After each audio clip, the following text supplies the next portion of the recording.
강민주는 숨을 내쉬었다. 그의 숨결은 글로벌 넥서스 타워 100층, 그의 개인 집무실을 채운 차가운 유리와 강철의 표면을 스치지 못했. 방 안의 공기는 마치 진공 상태처럼 고요했고 서울의 스카이라인을 병풍처럼 두른 통유리창 너머의 혼돈과는 완벽하게 분리되어 있었다. 그는 눈을 감고 있었지만 그의 의식은 천 개의 회로처럼 뻗어나가 회사의 모든 맥박을 감지하고 있었다. 사람들은 그를 명상하는 CEO라 불렀다. 38배의 나이로 국내 최대 기술 기업의 정점에 선 그는 감정이라는 변수를 제거한 완벽한 논리의 화신이었다. 그의 결정은 빠르고 냉혹하며 언제나 정확했다. 경쟁사들은 그의 침묵을 두려워했고 이 사회는 그의 통찰력에 의존했다. 민준에게 있어 삶은 거대한 체스판이었고 그는 단 한 번도 자신의 말을 잃어본 적이 없었다. 그의 하루는 새벽 4시 한치의 오차도 없는 명상으로 시작되었다. 그의 펜트하우스는 집무실과 마찬가지로 미니멀리즘의 극치였고 그 어떤 사적인 물건도 그의 통제된 영역을 침범하지 못했다. 그는 감정을 불필요한 노이즈로 여겼다. 사랑, 분노, 심지어 기쁨조차도 판단을 흐리게 하는 바이러스에 불과했다. 그는 스스로를 완벽하게 통제하는 삶을 구축했고 그 견고한 성벽 안에서 절대적인 평화를 누렸다. 지난 분기 실적 보고회에서도 그랬다. 야심만만한 박상진 전무가 재무제표의 사소한 결함을 파고들며 그를 궁지로 몰아넣으려 했을 때 민주는 단 한 번도 눈을 깜박이지 않았다. 그는 10분간의 침묵으로 회의실의 공기를 압도한 뒤 박 전무가 간과한 3가지 시장 변수를 정확히 짚어내며 그의 논리를 산산조각냈다. 그에게는 모든 것이 데이터였고 예측 가능한 시나리오의 일부였다.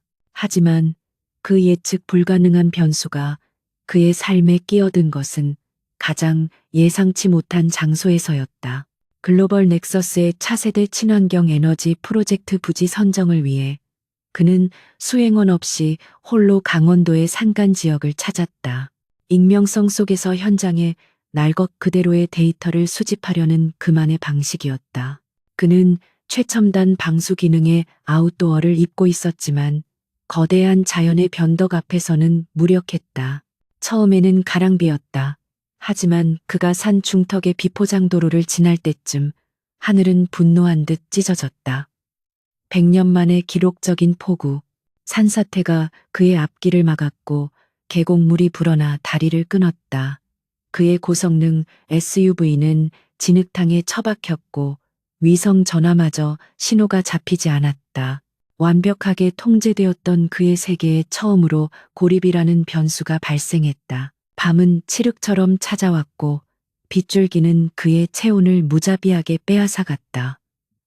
그는 빛이 새어나오는 먼 곳을 향해 비틀거리며 걸었다. 그곳에는 바람 앞에 촛불처럼 위태롭게 서 있는 작은 민박집이 있었다. 산마루 쉼터라는 낡은 간판이 빗속에서 삐걱거렸다. 그는 차가운 손으로 나무 문을 두드렸다. 문을 연 것은 한 소녀였다. 21~22살쯤 되었을까. 젖은 머리카락을 아무렇게나 묶고 낡은 스웨터를 걸친 모습이었다. 하지만 그녀의 눈은 폭풍 우치는 밤하늘과는 대조적으로 놀라울 만큼 맑고 고요했다. 그녀는 서울에서 온 듯한 이질적인 남자의 모습에 잠시 놀랐지만 이내 그의 창백한 입술을 보고는 망설임 없이 문을 활짝 열었다. 이런 꼴이 말이 아니시네요. 비를 피할 곳을 찾으시나 봐요. 일단 들어오세요. 불을 더 때워야겠어요. 그녀의 목소리는 꾸밈 없고 따뜻했다. 민주는 기계적으로 고개를 끄덕이며 안으로 들어섰다. 민박집 내부는 흙냄새와 장작 타는 냄새, 그리고 알 수 없는 들꽃 향기가 뒤섞여 있었다. 그의 무균실 같은 펜트하우스와는 정반대의 혼돈이었지만 이상하게도 위협적이지 않았다. 그녀의 이름은 한설이라고 했다. 부모님이 돌아가신 후 홀로 이 민박집을 지키고 있다고 했다. 그녀는 민준에게 뜨거운 생강차와 두꺼운 담요를 건넸다. 민준은 거절하려 했지만 뼛속까지 스며든 한기에 입술이 제대로 움직이지 않았다. 그는 낯선 사람이 건넨 차를 받아 마셨다. 뜨거운 기운이 식도를 타고 내려가며 얼어붙었던 내장을 녹였다. 폭풍우는 밤새도록 이어졌다. 전기는 진작에 끊겼고 유일한 빛은 벽난로에서 타오르는 불빛뿐이었다.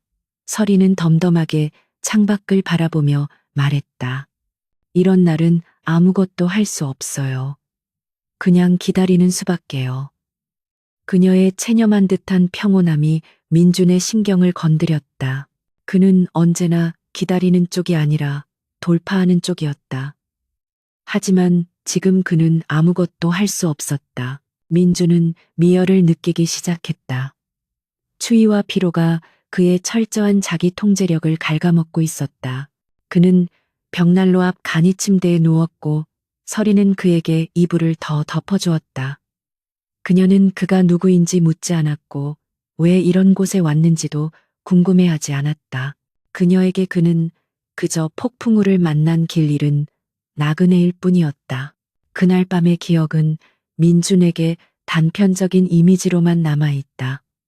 타닥거리는 장작 소리, 창문을 때리는 빗소리, 그리고 자신을 내려다보는 서리의 맑은 눈동자. 그는 열병에 시달렸고 평생 억눌러왔던 외로움과 피로감이 수면 위로 떠올랐다. 서리는 젖은 수건으로 그의 이마를 닦아주었다.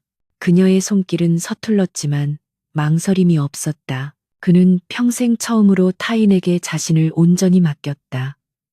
통제력을 상실한 무력감 속에서 그는 낯선 따뜻함에 기대었다. 그것은 계획된 행동이 아니었다. 이성적인 판단이 마비된 상태에서 벌어진 그의 완벽한 시스템에 발생한 치명적인 오류였다.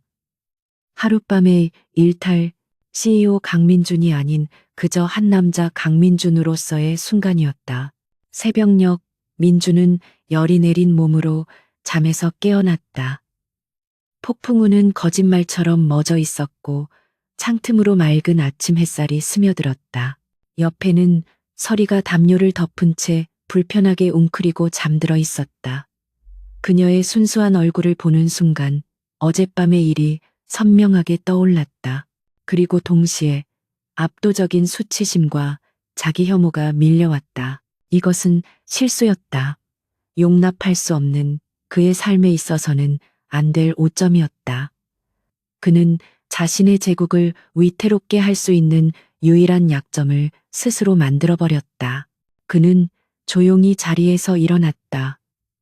그의 값비싼 아웃도어는 서리가 밤새 말려놓아 뽀송뽀송했다. 그는 망설임 없이 지갑을 열었다. 그는 지갑에 있던 현금 전부를 아마도 이 작은 민박집의 몇 년치 수입에 해당할 액수였다. 탁자 위에 올려놓았다. 이것은 보상이자 입막음의 대가였다. 그가 세상을 살아가는 방식, 모든 것을 거래로 환원하는 방식이었다. 그는 잠든 서리의 얼굴을 다시 한번 바라보았다. 그녀의 존재 자체가 그의 완벽한 세계에 대한 위협이었다. 그는 문을 열고 나갔다. 빗물이 씻어낸 상쾌한 공기가 그의 폐를 찔렀지만 그는 아무것도 느끼지 못했다. 그는 진흙탕에 빠진 차를 버리고 산 아래를 향해 무작정 걷기 시작했다. 몇 시간 뒤 그는 구조 헬리콥터에 의해 발견되었고 즉시 서울로 복귀했다. 그의 집무실 100층의 고요 속으로 돌아온 강민주는 다시 명상하는 CEO가 되었다. 그는 강원도에서의 일을 기억 저편으로 밀어냈다. 그것은 처리된 데이터, 닫힌 파일에 불과했다. 그는 서리의 맑은 눈동자와 그녀가 건넨 생강차의 온기를 애써 지웠다. 그의 삶은 다시 완벽한 통제 속으로 돌아왔고 그는 그날 밤의 오류가 어떤 파장을 몰고 올지 전혀 예상하지 못했다. 강원도의 그날 밤 이후 시간은 강민준의 통제하에 다시금 질서정연하게 흘러갔다. 계절이 2번 바뀌었고 100층 집무실의 통유리창 너머 풍경도 짙은 녹음에서 타는 듯한 붉은색으로, 그리고 이제는 앙상한 회색빛으로 변해가고 있었다. 민주는 그날의 일을 완벽하게 봉인했다. 그것은 그의 시스템에서 발생한 일시적인 버그였고, 그는 이미 패치를 완료했다. 그는 다시 한번 감정 없는 논리의 화신, 명상하는 CEO로 돌아왔다. 그의 제국, 글로벌 넥서스는 거침없이 질주했다. 그는 인공지능 기반의 차세대 보안 시스템 아르고스의 출시를 성공적으로 이끌었고, 유럽 시장 진출을 위한 대규모 계약을 성사시켰다. 이사회는 그의 성과에 환호했다. 특히 박상진 전무는 겉으로는 가장 열렬한 박수를 보냈지만 그 미소 뒤에는 날카로운 질투와 야망이 숨겨져 있었다. 박 전무는 민준의 그림자에 가려진 2인자였고 그 자리에 만족할 인물이 아니었다. 그날 오후 민준은 화상회의를 통해 독일 프랑크푸르트의 투자은행 컨소시엄과 마지막 협상을 진행 중이었다. 수백억 유로가 걸린 복잡한 딜이었다. 상대편 변호사들이 교묘한 법적 함정을 파고들었지만 민주는 눈 하나 깜짝하지 않았다. 그는 평소처럼 고요한 목소리로 상대방 논리의 허점을 정확히 세 군데 짚어냈다. 화면 너머의 거물급 은행가들은 그의 날카로움에 혀를 내둘렀다. 이것으로 협상은 마무리하겠습니다. 세부 사항은 법무팀을 통해 전달하죠. 민준이 회의 종료를 선언하려던 순간이었다. 집무실 내부 인터컴에서 비서의 다급한 목소리가 흘러나왔다. 대표님, 죄송합니다만 로비에 꼭 대표님을 뵈어야 한다는 분이 와 계십니다. 보안팀에서도 처리가 안 되고 있습니다. 민준의 미간이 미세하게 좁혀졌다. 그의 회의는 그 어떤 상황에서도 방해받아서는 안 되었다. 김 비서, 내 일정 몰라? 법무팀으로 연결해. 그가 차갑게 말했을 때 비서의 목소리가 떨렸다. 그분이 한설이 씨라고. 그 이름을 듣는 순간 민준의 뇌리에 잊고 있던 흙냄새와 장작 타는 냄새가 스쳤다. 완벽하게 봉인했던 기억의 상자가 강제로 열렸다. 시간은 몇 초간 정지했다. 화면 속 독일인들이 의아한 표정으로 그를 바라보고 있었다. 민주는 애써 평정을 되찾았다. 회의는 10분간 정해야 합니다. 그는 화면을 껐고 심호흡을 했다. 한설이 그녀가 왜 이곳에 나타난 것인가? 그가 탁자 위에 놓고 온 돈다발이 부족했던 것일까? 그는 즉시 법무팀장이 아닌 그의 개인 비서실 소속의 보안팀장에게 연락했다.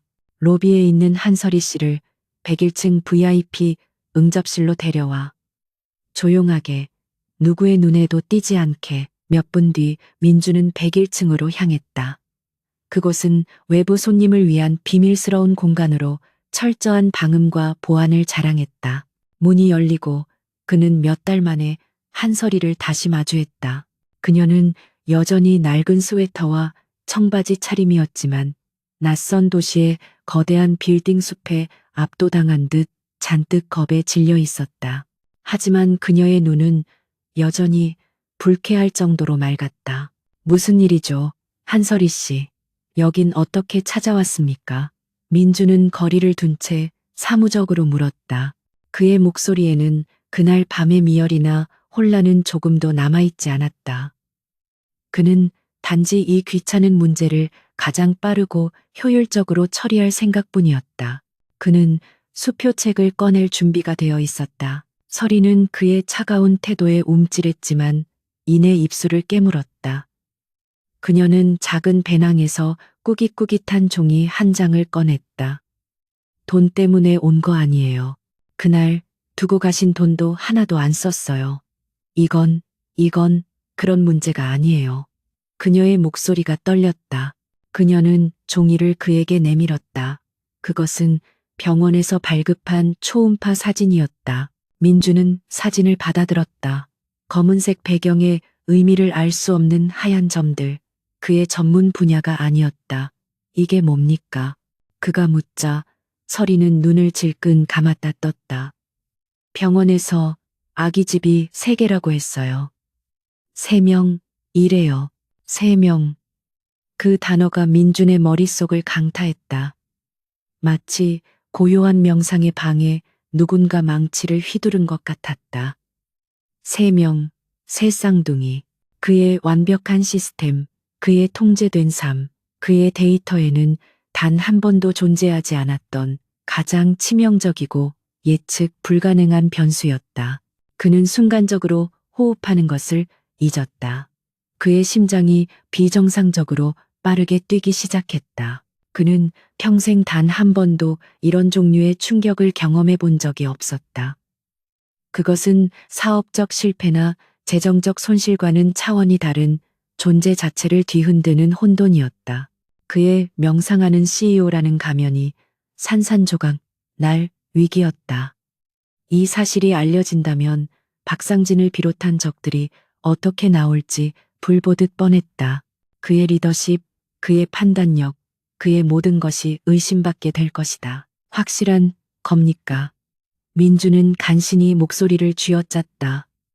그의 목소리는 평소와 달리 미세하게 갈라져 있었다.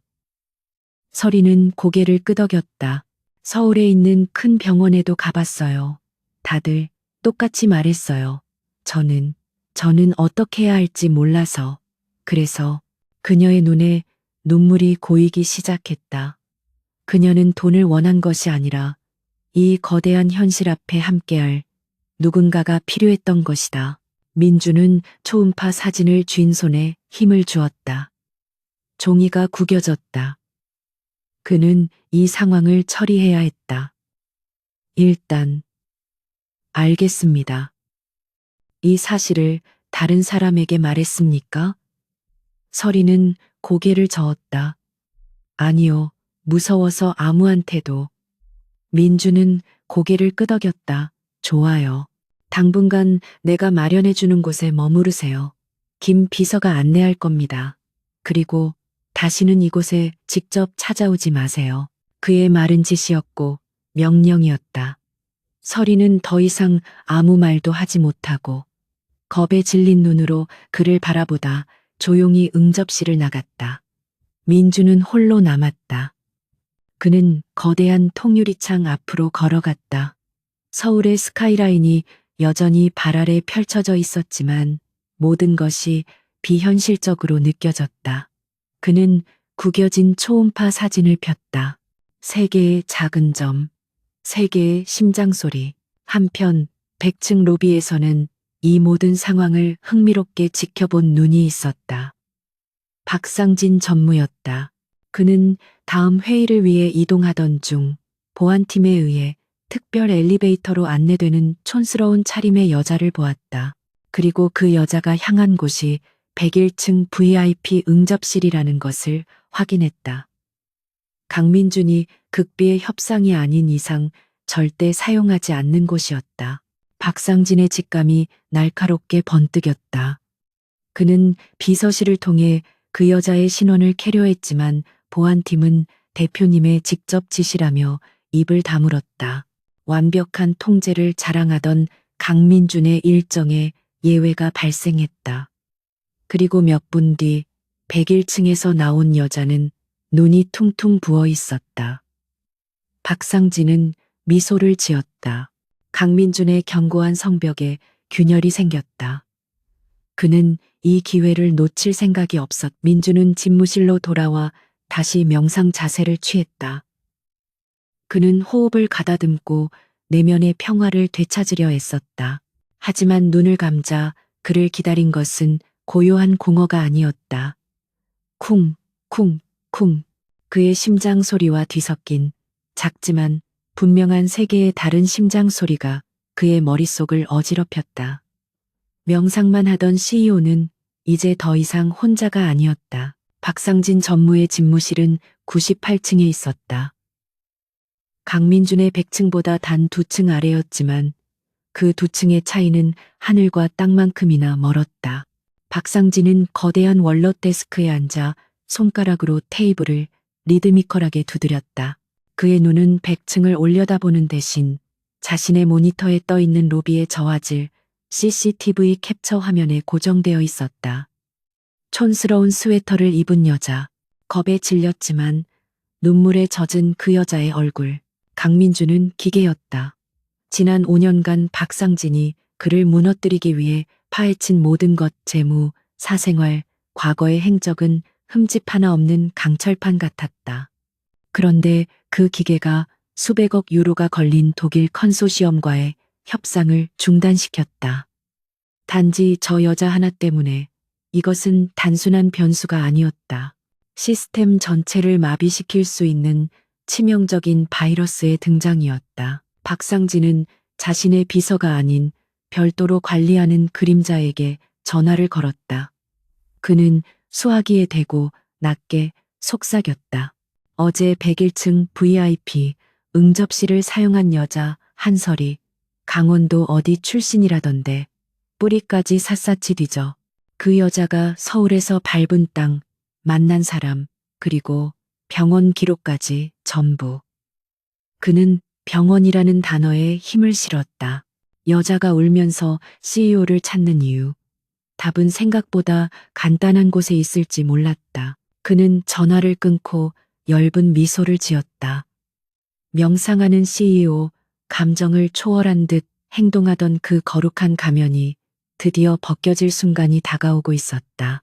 그는 기다림에 익숙한 사냥꾼이었다. 그리고 지금 그는 사냥감의 피 냄새를 맡았다. 같은 시각 100층의 강민주는 명상에 들지 못했다. 눈을 감으면 세계의 심장 소리가 이명처럼 그의 고요를 깨뜨렸다. 그는 이제 완벽한 통제자가 아니었다. 그는 약점을 가진 존재가 되었고 그 약점은 지금 이 순간에도 어딘가에서 자라나고 있었다. 그는 즉시 최측근인 최영훈 보안실장을 불렀다. 최 실장은 민준이 회사를 맡기 전부터 그를 보좌해온 유일한 인물이었다. 민준은 그에게도 모든 것을 말하지 않았다. 한설이라는 여성이 있네. 지금 내 개인 비서팀이 임시 거처에 보호 중이야. 그의 목소리는 얼음장처럼 차가웠지만 그 이면의 미세한 동요를 최 실장은 놓치지 않았다. 외부에 절대 노출되어서는 안 될 인물일세. 강남의 헤르메스 클리닉 VVIP 병동으로 옮기게. 그곳은 내 지분이 있고 원장이 입이 무거운 사람이야. 모든 기록은 암호화하고 내 직접 승인 없이는 누구도 접근할 수 없도록 해. 민주는 지시를 내리면서도 초조함을 감출 수 없었다. 그는 이 통제 불가능한 상황을 자신이 가장 잘 아는 방식, 즉 돈과 시스템으로 통제하려 하고 있었다. 최 실장은 묵묵히 고개를 끄덕였다. 알겠습니다, 대표님. 즉시 조치하겠습니다. 혹시 박 전무 쪽에서 민주는 눈을 감았다. 그자가 가장 먼저 움직일 걸세. 그래서 자네가 필요한 거야. 내 주변 모든 것을 감시하게. 특히 박상진. 최 실장은 조용히 집무실을 나갔고 민주는 다시 홀로 남겨졌다. 그는 자신의 제국을 지키기 위해 그 제국을 위협하는 자신의 비밀을 감춰야 하는 아이러니에 빠졌다. 박상진의 그림자는 유능했다. 이틀 만에 보고서가 그의 태블릿 PC로 전송되었다. 한설이, 22살, 강원도 산골, 민박집 운영, 부모는 몇 년 전 사고로 사망. 그리고 결정적인 한 줄. 서울 S대학병원 산부인과 특징 기록. 박상진은 파일 암호를 풀고 진료 기록서를 열었다. 그는 문서를 읽는 순간 숨을 멈췄다. 임신 10주, 다태아, 3태아, 확인, 3태아, 새 쌍둥이. 박상진은 자신도 모르게 소리내어 웃었다. 이것은 스캔들이 아니었다. 이것은 폭탄이었다. 글로벌 넥서스의 주가를 반토막 내고도 남을. 강민준의 신성한 이미지를 산산조각 낼 핵폭탄이었다. 명상만 하던 CEO가 시골 소녀와 하룻밤을 보냈고 그 결과가 셋이라니. 그는 곧바로 민준의 과거 동선을 재확인했다. 몇 달 전 기록적인 폭우가 쏟아졌던 날 민주는 친환경 에너지 부지 실사를 이유로 공식 일정 없이 사라졌었다. 그리고 그가 조난되었던 장소가 정확히 한설이의 민박집이 있는 그 산골이었다. 모든 조각이 완벽하게 맞춰졌다.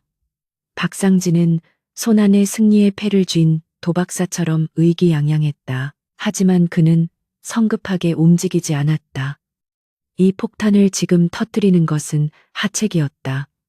그는 민준을 서서히 고립시켜야 했다. 그는 이사회의 다른 멤버들을 공략하기 시작했다. 그의 첫 번째 목표는 재물을 총괄하는 오정식 부사장이었다. 오 부사장은 숫자에는 밝았지만 정치에는 무지한 인물이었다. 박상진은 오 부사장과 점심을 함께하며 은근슬쩍 화제를 던졌다. 오 부사장님, 요즘 강 대표님 좀 이상하지 않으십니까? 지난번 독일 컨소시엄 건도 그렇고 뭔가에 쫓기는 사람처럼 보입니다. 차세대 아르고스 시스템 예산안도 너무 공격적으로 밀어붙이시는 것 같고요. 오 부사장은 미간을 찌푸렸다. 그런가? 나는 그저 평소처럼 추진력이 강하다고만 생각했는데 박상진은 고개를 저었다. 아닙니다. 이건 추진력이 아니라 조급증입니다. 마치 무언가 큰 실수를 만회하려는 사람처럼 말입니다. 이러다 회사 전체가 위험에 빠질까 걱정입니다. 그는 의심의 씨앗을 정확하게 심었다. 그의 다음 타깃은 회사의 원로이자 이사회 의장인 김 회장이었다. 김 회장은 민준의 아버지와 친구였고 민준을 아들처럼 아꼈지만 무엇보다 회사의 명예를 중요시하는 보수적인 인물이었다. 박상진은 김 회장에게는 다른 방식으로 접근했다. 회장님, 드릴 말씀이 있습니다. 강 대표님의 사생활에 심각한 문제가 생긴 것 같습니다. 그는 새 쌍둥이 이야기는 꺼내지 않았다. 대신 어떤 여자 문제로 협박을 받고 있는 것 같다는 식으로 교묘하게 말을 흘렸다. 그 여자가 최근 본사 로비까지 찾아와 난동을 부렸습니다. 최 실장이 겨우 막았지만 소문이 퍼지는 건 시간 문제입니다. CEO의 사생활이 불안정하면 회사의 경영권 자체가 흔들릴 수 있습니다. 이사회 내부에 보이지 않는 균열이 생기기 시작했다. 강민준의 모든 결정에 사소한 의문 부호가 달리기 시작했다. 그가 회의에서 잠시 침묵하면 사람들은 그것을 명상이 아닌 고뇌나 불안으로 해석했다. 그의 냉철한 지시는 독단적인 폭주로 왜곡되었다. 박상진은 이 모든 혼란을 그림자 속에서 지휘하며 미소 지었다. 그리고 마침내 정기 이사회가 열리는 날이 밝았다. 민주는 평소와 다름없는 완벽한 슈트 차림으로 회의실에 들어섰다. 하지만 공기는 평소와 달랐다. 언제나 그에게 향했던 존경과 신뢰의 눈빛 대신 의심과 호기심, 그리고 일말의 경계심이 느껴졌다. 민주는 거대한 회의 테이블 상석에 앉았다. 그의 왼쪽 끝에 앉은 박상진이 그를 바라보며 아주 옅은 오직 두 사람만이 그 의미를 알 수 있는 미소를 지어 보였다. 그것은 동정이나 조롱이 아닌 포식자의 미소였다. 강민주는 그 미소를 정면으로 받아내며 눈을 감았다. 전쟁은 이미 시작되었다. 혼돈의 방 안에서 그는 세계의 심장 소리를 들으며 자신의 다음 수를 계산하기 시작했다. 헤르메스 클리닉의 VVIP 병동은 병원이라기보다는 7성급 호텔의 스위트룸에 가까웠다. 한강이 내려다 보이는 거대한 통유리창, 최고급 이탈리아 가구, 그리고 담당 간호사가 24시간 대기하는 완벽한 보안 시스템.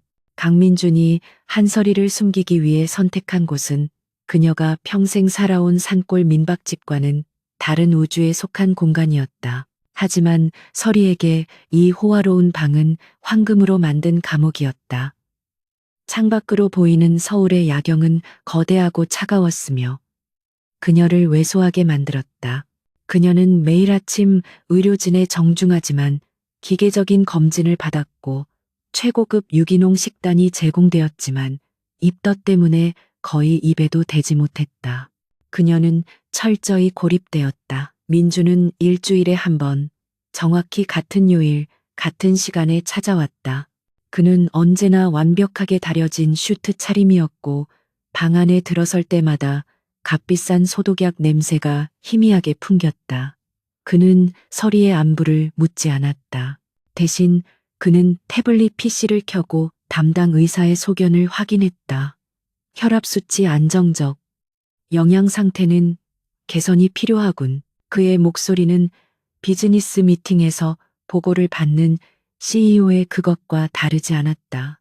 서리는 이 남자가 자신과 하룻밤의 열병을 알았던 그 남자인지 아니면 완전히 다른 사람인지 혼란스러웠다. 그에게 있어 그녀와 뱃속의 아이들은 긴급하게 처리해야 할 가장 위험한 경영 리스크일 뿐이었다. 그날도 그랬다. 민주는 평소보다 조금 더 무거운 가죽 서류 가방을 들고 왔다. 그는 방 안을 훑어보았다. 서리는 창가에 웅크리고 앉아 자신과는 아무 상관없다는 듯 무심하게 반짝이는 도시를 내려다보고 있었다. 그녀는 그가 들어온 것을 알았지만 돌아보지 않았다. 민주는 테이블에 서류 가방을 내려놓고 묵직한 서류 뭉치 2개를 꺼냈다. 한서리 씨, 앉으시죠. 상의할 게 있습니다. 그의 목소리에는 일말의 감정도 실려 있지 않았다. 서리는 천천히 몸을 돌려 그를 마주 보았다.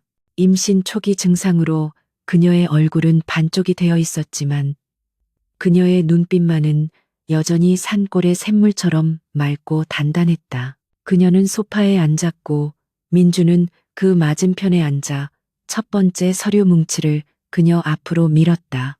이건 법적 합의서입니다. 그는 마치 신규 프로젝트의 계약 조건을 설명하듯 말했다. 한서리 씨의 남은 평생을 보장할 조건들입니다. 그는 조목조목 설명하기 시작했다. 서울 최고급 주상복합 아파트 한 채, 평생 지급되는 생활비, 아이들 1명당 별도로 책정된 양육비와 해외 유학까지 포함된 최고 수준의 교육비. 그 액수는 서리가 평생 만져볼 것이라 상상도 못했던 천문학적인 숫자였다. 이 모든 것은 글로벌 넥서스 재단을 통해 합법적으로 지급될 겁니다. 한서리 씨의 삶은 완벽하게 보장됩니다. 민주는 설명을 마치고 그녀의 반응을 살폈다. 그는 그녀가 놀라거나 혹은 기뻐하거나 적어도 안도할 것이라 예상했다. 돈으로 해결되지 않는 문제는 없었다. 그것이 그가 아는 세상의 유일한 법칙이었다. 하지만 서리는 서류를 쳐다보지도 않았다. 그녀는 그저 민준의 눈을 똑바로 바라보고 있었다. 그녀의 침묵이 방 안에 값비싼 공기를 무겁게 짓눌렀다. 민준은 미간을 좁히며 2번째 서류 뭉치를 내밀었다.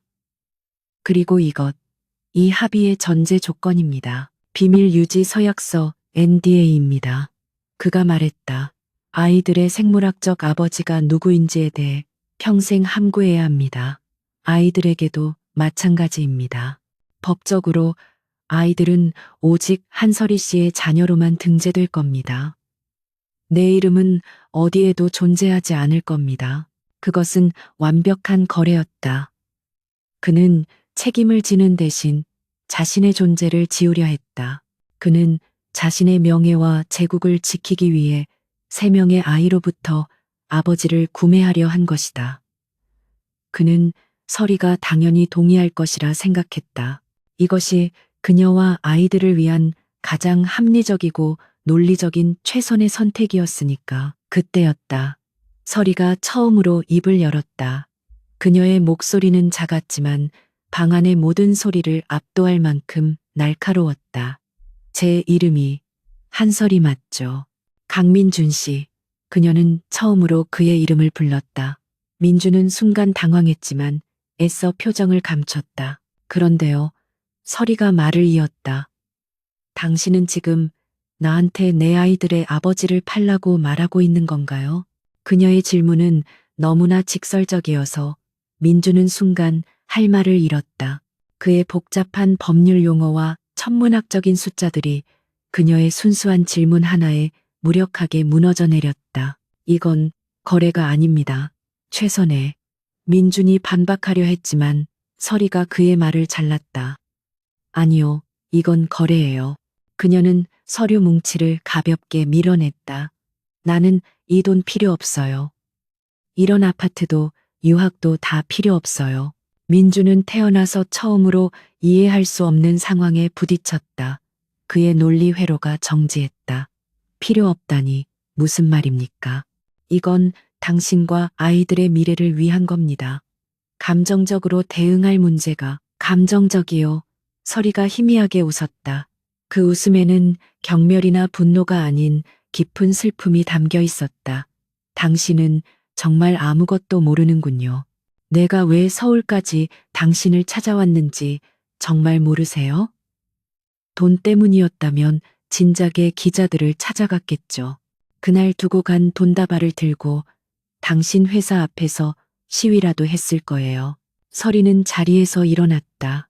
그녀는 창가로 걸어가 자신을 가둔 유리벽에 손을 댔다. 나는 무서웠어요.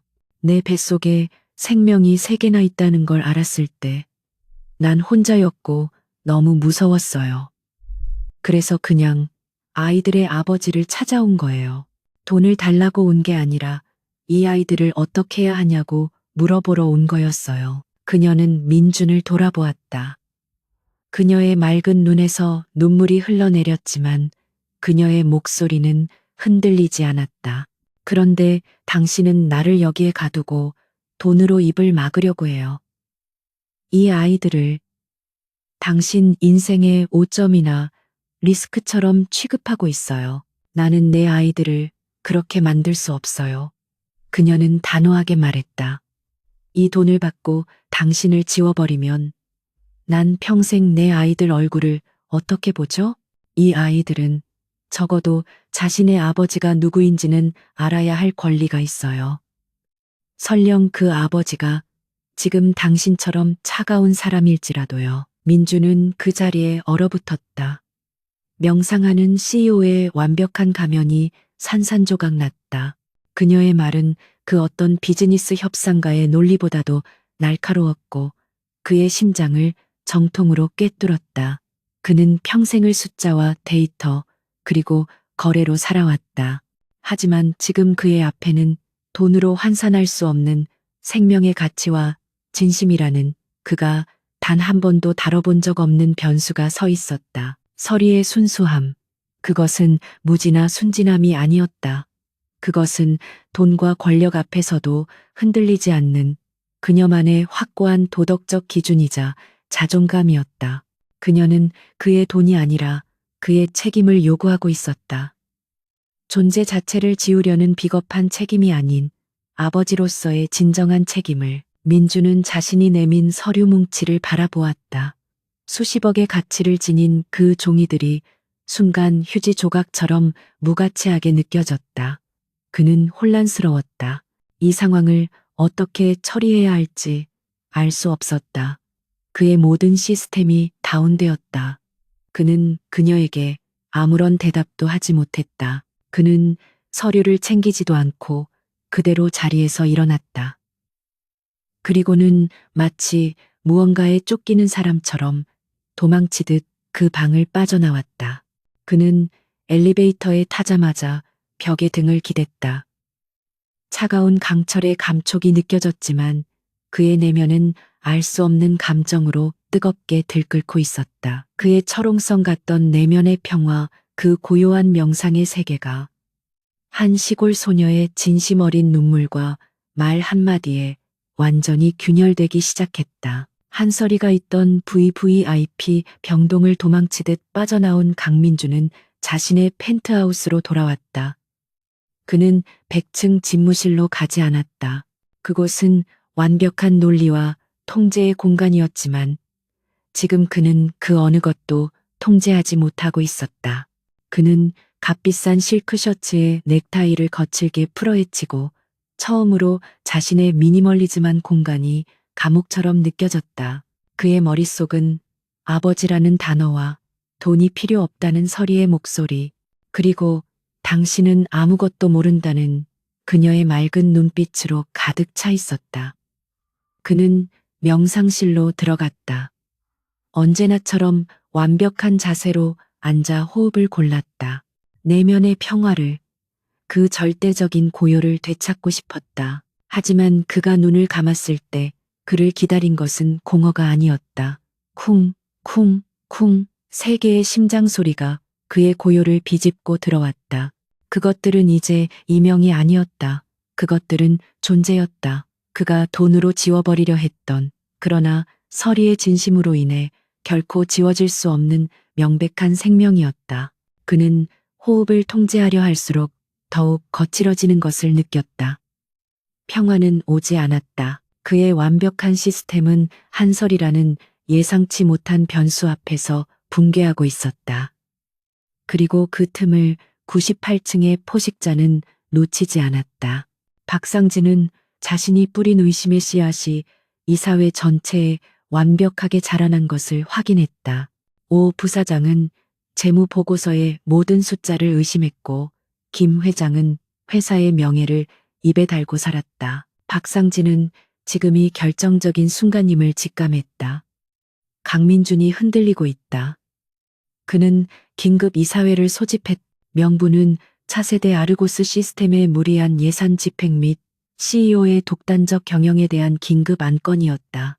그러나 모두가 그 이면에 숨겨진 진짜 칼날이 무엇인지 알고 있었다. 강민준 대표이사에 대한 불신임 투표였다. 이사회 소집 통보를 받은 민준은 명상실에서 눈을 떴다. 그의 눈은 붉게 충혈되어 있었지만 그 안에는 평화 대신 차가운 분노와 얼음 같은 결의가 자리 잡고 있었다. 그는 평화를 찾는 것을 포기했다. 평화로 이길 수 없는 전쟁이라면 그는 기꺼이 검을 들기로 했다. 그의 명상은 더 이상 방어를 위한 방패가 아니었다. 그것은 공격을 위한 가장 날카롭게 벼린 검이었다. 그는 자신의 마음을 무기화하기 시작했다. 그는 세계의 심장 소리를 억누르는 대신 그것들을 받아들였다. 그것은 그의 약점인 동시에 그가 싸워야 할 이유가 되었다. 그는 자신의 제국을, 그리고 자신도 모르는 사이에 자신의 일부가 되어버린 그 생명들을 지켜야 했다. 그는 즉시 최영훈 실장을 불렀다. 펜트하우스로 직접. 최 실장, 지금부터 내가 하는 말을 한 글자도 빠뜨리지 말고 듣게. 그의 목소리는 평소의 고요함과는 다른 쇳소리가 섞인 냉혹함을 띠고 있었다. 박상진이 나를 치려하네. 긴급 이사회가 소집됐어. 그자가 내 사생활을 미끼로 이사회를 흔들었겠지. 최 실장의 표정이 굳어졌다. 대표님, 한설이 씨 거니. 민주는 고개를 저었다. 아니, 그건 증거가 없을 거야. 자네가 완벽하게 처리했으니까 아마 여자 문제 정도로만 흘렸겠지. 하지만 그건 연막일 뿐이야. 진짜 목적은 나를 끌어내리고 넥서스를 삼키는 걸세. 우리는 시간이 없어. 민주는 창밖의 도시를 바라보며 말했다. 박상진은 내가 방어할 거라 생각하겠지. 내 사생활을 해명하려 애쓸 거라고. 하지만 우린 방어하지 않아. 역으로 그의 목을 칠 걸세. 그는 돌아섰고 그의 눈은 완벽하게 초점을 맞춘 레이저처럼 빛났다. 명상으로 날카로워진 그의 직관이 박상진의 약점을 꿰뚫어 보고 있었다. 박상진이 지난 3년간 진행한 모든 프로젝트 파일을 뒤져, 특히 강원도 친환경 에너지 부지. 내가 조난당했던 바로 그 프로젝트. 민준이 말했다. 그 프로젝트 예산은 엄청나게 썼는데 성과는 미미했지. 박상진이 직접 총괄했고. 난 그때 그저 무능하다고만 생각했지만 지금 본의 아니야.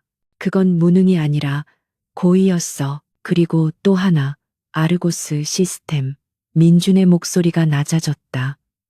그는 내가 아르고스에 무리하게 예산을 쏟아붓는다고 공격했지. 왜 그랬을까? 그 예산 안에 자신이 감춰둔 무언가가 있기 때문이야.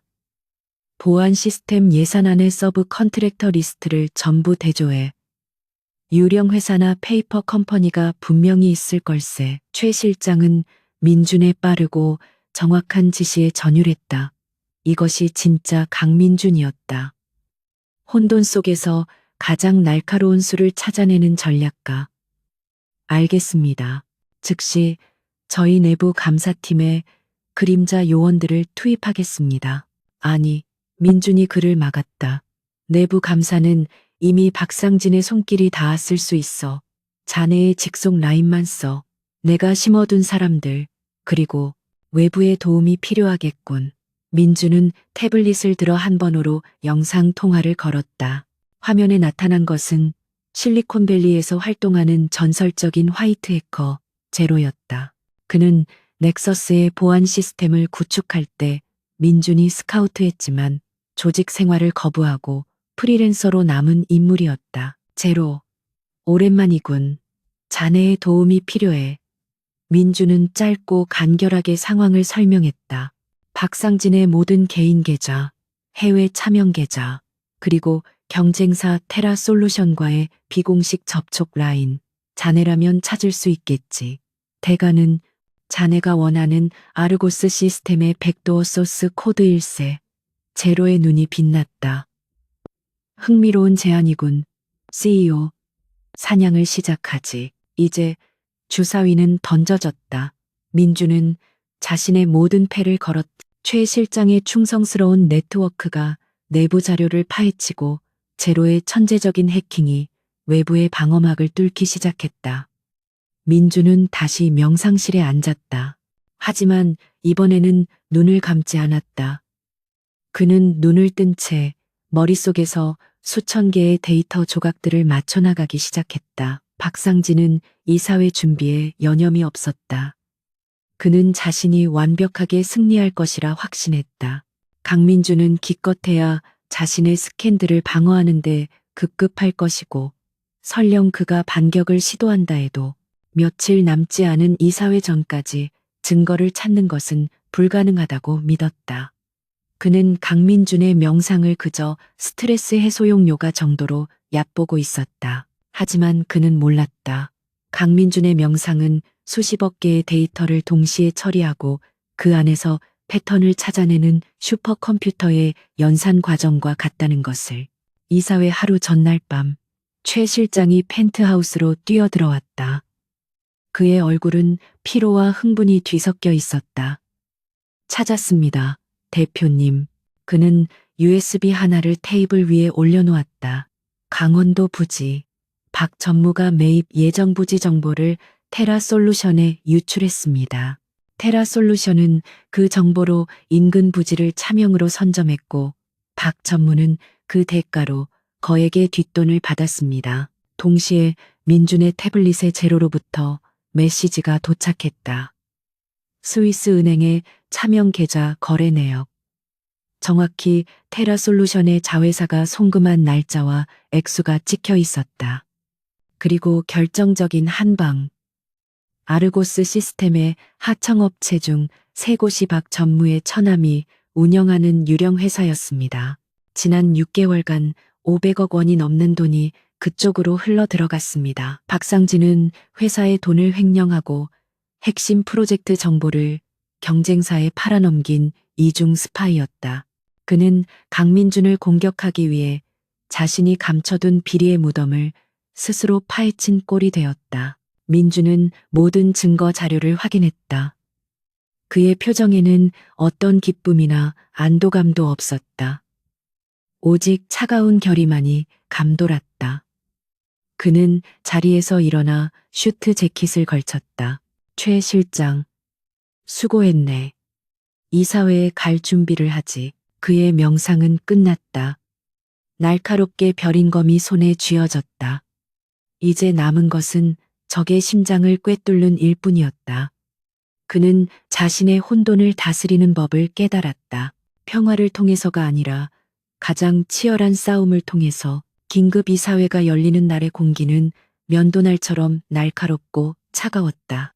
글로벌 넥서스 타워 100층, 강민준의 집무실, 바로 아래층에 위치한 대회의실에는 회사의 운명을 쥔 이사들이 모두 모여 있었다. 평소라면 신뢰와 존경으로 가득 차 있었을 공간이 지금은 의심과 불안 그리고 은밀한 저기로 술렁였다. 강민주는 정확히 회의 시작 1분 전에 문을 열고 들어섰다. 그의 발걸음은 평소와 다름없이 고요하고 안정적이었다. 그는 상석에 앉아 마치 매일 아침 명상을 하듯 자연스럽게 눈을 감았다. 이사들은 그의 이런 태도를 오만함 혹은 현실 도피라고 해석하며 수군거렸다. 그들의 맞은편 박상진 전무의 얼굴에는 노골적인 승리감이 감돌고 있었다. 그는 오늘을 위해 수년간 칼을 갈아왔다. 그는 강민준의 완벽한 가면을 벗겨내고 자신이 이 제국의 새로운 주인이 될 것이라 확신했다. 그는 이사들을 둘러보며 준비된 연설을 시작했다. 존경하는 이사 여러분, 그리고 김 회장님. 그의 목소리는 안타까움과 비장함이 교묘하게 섞여 있었다. 우리는 지금 글로벌 넥서스의 중대한 기로에 서 있습니다.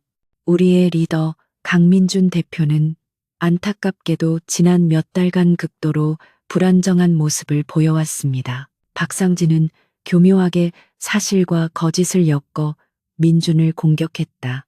독일 컨소시엄과의 중요한 협상을 무단으로 중단시키고 아르고스 시스템의 천문학적인 예산을 독단적으로 쏟아붓고 있습니다.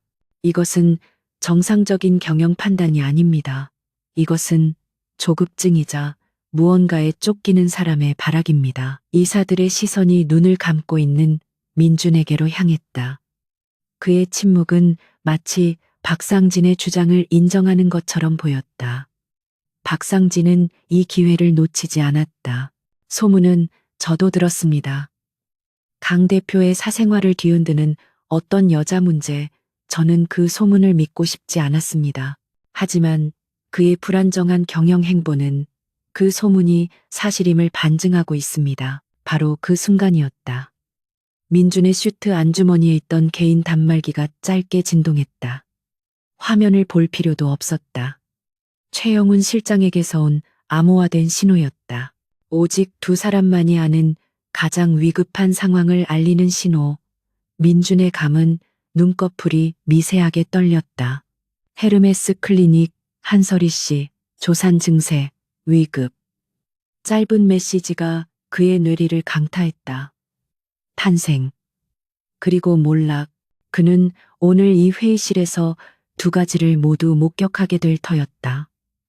그의 심장이 세차게 뛰었지만 그것은 두려움이 아니었다. 그것은 자신이 지켜야 할 존재들을 확인한 전사의 투지였다. 박상진은 민준의 미세한 변화를 불안으로 확신하고 마지막 일격을 가하기 위해 목소리를 높였다. 회사의 명예가 실추되고 경영권이 흔들리는 이 상황을 더 이상 좌시할 수 없습니다. 저는 오늘 강민준 대표이사의 직무 정지 및 불신임 안건을 긴급 발의합니다. 회의실의 공기가 얼어붙었다. 이사들은 서로의 눈치만 살폈다. 김 회장이 무거운 입을 열었다. 강 대표, 이 안건에 대해 해명할 것이 없소?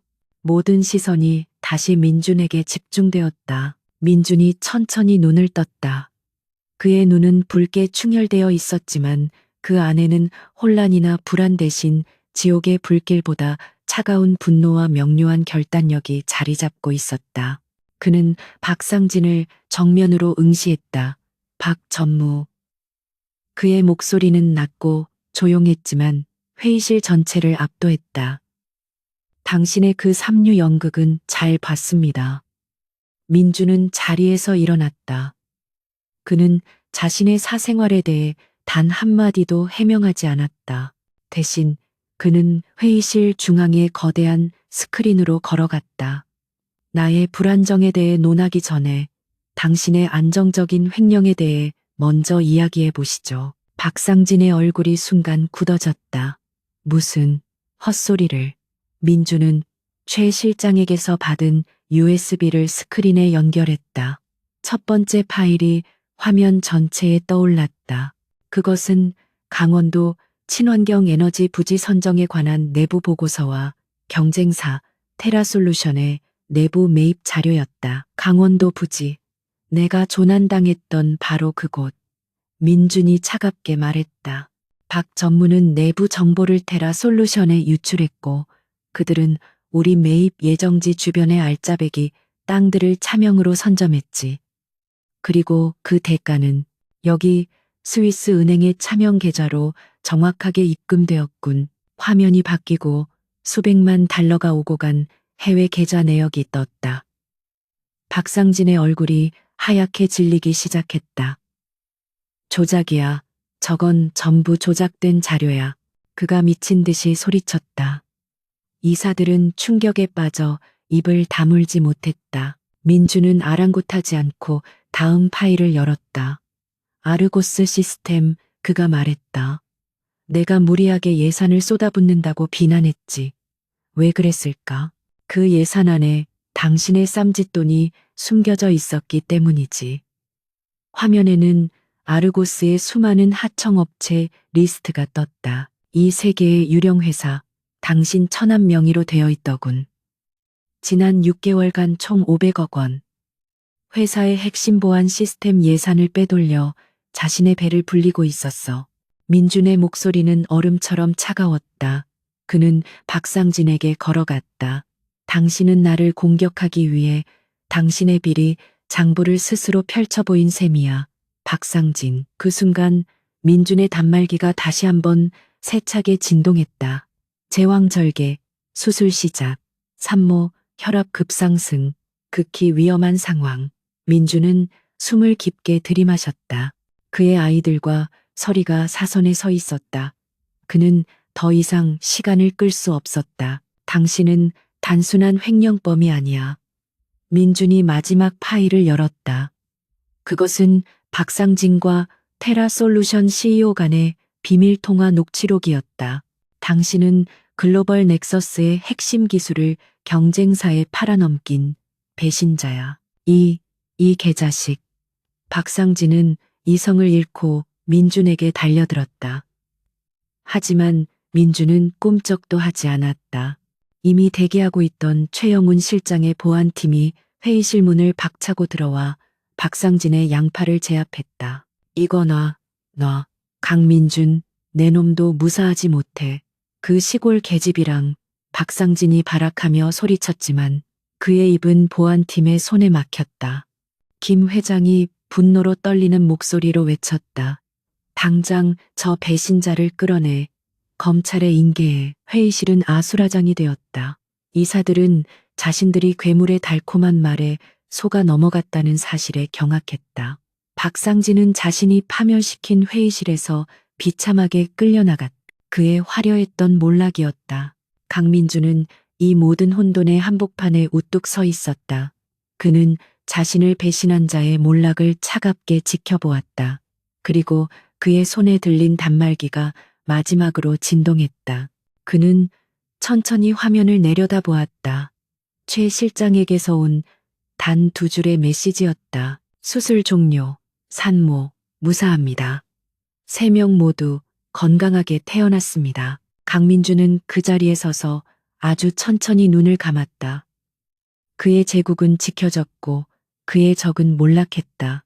그리고 같은 순간 그가 평생 부정해왔던 가장 거대하고 통제 불가능한 현실이 세상에 태어났다.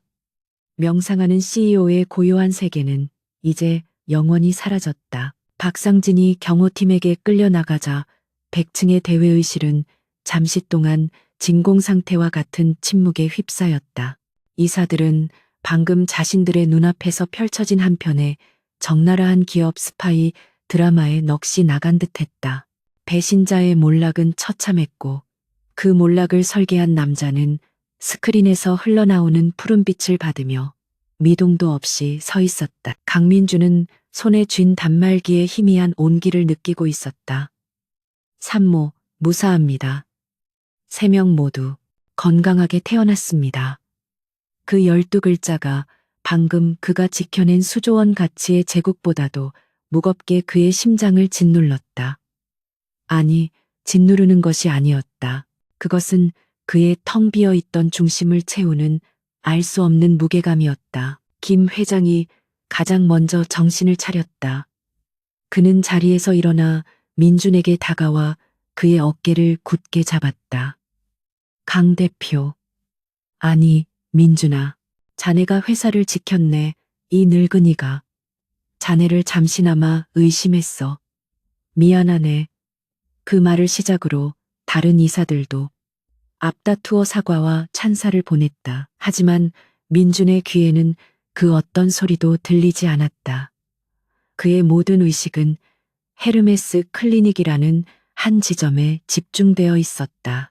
그는 김 회장의 손을 정중하지만 단호하게 내려놓았다. 회장님, 지금부터는 수습이 중요합니다. 그의 목소리는 다시 명상하는 CEO의 그것으로 돌아와 있었다. 그는 최영훈 실장에게 지시했다. 박상진의 모든 법적 책임을 묻게. 언론에는 내부 감사 시스템에 의한 비리 적발로 공식 발표하고 주가 방어팀을 즉시 가동해. 그는 남은 이사들을 향해 돌아섰다. 이사 여러분, 회사는 내일 아침 아무 일 없었다는 듯이 돌아갈 겁니다.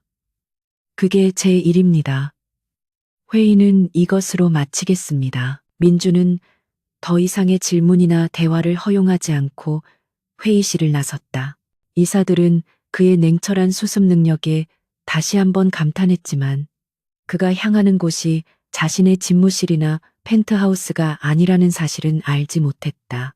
그는 비상 엘리베이터를 타고 곧장 지하 주차장으로 향했다. 차를 몰아 헤르메스 클리닉으로 향하는 동안 그의 머릿속은 그 어떤 전략 회의보다도 복잡했다. 그는 방금 자신의 제국을 위협한 가장 큰 적을 쓰러뜨렸다. 하지만 이제 그는 자신이 한 번도 싸워본 적 없는 완전히 새로운 현실과 마주해야 했다. 그는 돈이나 논리로 통제할 수 없는 세계의 생명, 그리고 그 생명을 낳은 한 여자를 만나러 가고 있었다. VVIP 병동의 복도는 그가 마지막으로 도망치듯 빠져나왔을 때와 마찬가지로 고요했다. 하지만 이번에는 그 고요함이 그를 압박하지 않았다. 그는 병실 문 앞에 섰다. 몇 달 전 그가 서리에게 돈과 비밀 유지, 서약서를 내밀었던 바로 그 방이었다. 그는 심호흡을 했다. 이 문을 여는 것이 이 사회에서 박상진의 비리를 폭로하는 것보다 수백 배는 더 어려운 일이었다. 그는 조용히 문을 열고 안으로 들어섰다. 방 안의 공기는 따뜻하고 희미하게 분유 냄새가 섞여 있었다. 한설이는 침대에 지친 모습으로 누워 잠들어 있었다. 그녀의 얼굴은 창백했지만 알 수 없는 평온함이 감돌았다. 그리고 그녀의 침대 옆에는 나란히 놓인 세 개의 작은 아기 바구니가 있었다. 민주는 마치 성소에 발을 들인 이교도처럼 조심스럽게 다가갔다. 그는 자신의 숨소리가 이 고요를 깰까 두려웠다. 그는 바구니 안을 들여다보았다. 너무나도 작고 붉고 쭈글쭈글한 세 개의 생명, 그의 완벽한 시스템을 뒤흔든 오류이자 변수였던 존재들. 그는 가만히 서서 아기들을 내려다보았다. 이 작은 존재들이 자신과 피를 나누었다는 사실이 그가 평생 쌓아 올린 논리와 이성의 벽을 허물어뜨렸다. 그는 자신도 모르게 손을 뻗어 가장 가까이에 있는 아기의 작은 손을 조심스럽게 건드렸다. 아기의 손가락이 본능적으로 그의 손가락을 꽉 쥐었다. 그 순간 강민준의 얼어붙었던 내면이 무너져 내렸다. 그가 평생 노이즈라고 치부했던 감정의 경류가 그를 덮쳤다. 이것은 책임감이나 의무감이 아니었다. 그것은 그가 한 번도 정의 내려본 적 없는 원초적이고 압도적인 무언가였다. 왔어요? 잠에서 깬 서리의 목소리가 들렸다. 민주는 화들짝 놀라 손을 뗐다. 그는 서리를 바라보았다. 그녀는 지쳐 있었지만 그녀의 맑은 눈은 여전히 그를 똑바로 꿰뚫어 보고 있었다. 그는 무슨 말을 해야 할지 몰랐다. 미안합니다라고 해야 할까? 고맙습니다 라고 해야 할까? 그는 자신의 복잡한 마음을 표현할 단어를 찾지 못했다. 대신 그는 그가 할 수 있는 가장 솔직한 말을 내뱉었다. 나는 아직 잘 모르겠습니다. 그가 말했다. 무엇을 해야 할지, 어떻게 해야 할지. 아무것도. 서리는 그의 말을 듣고 희미하게 미소 지었다.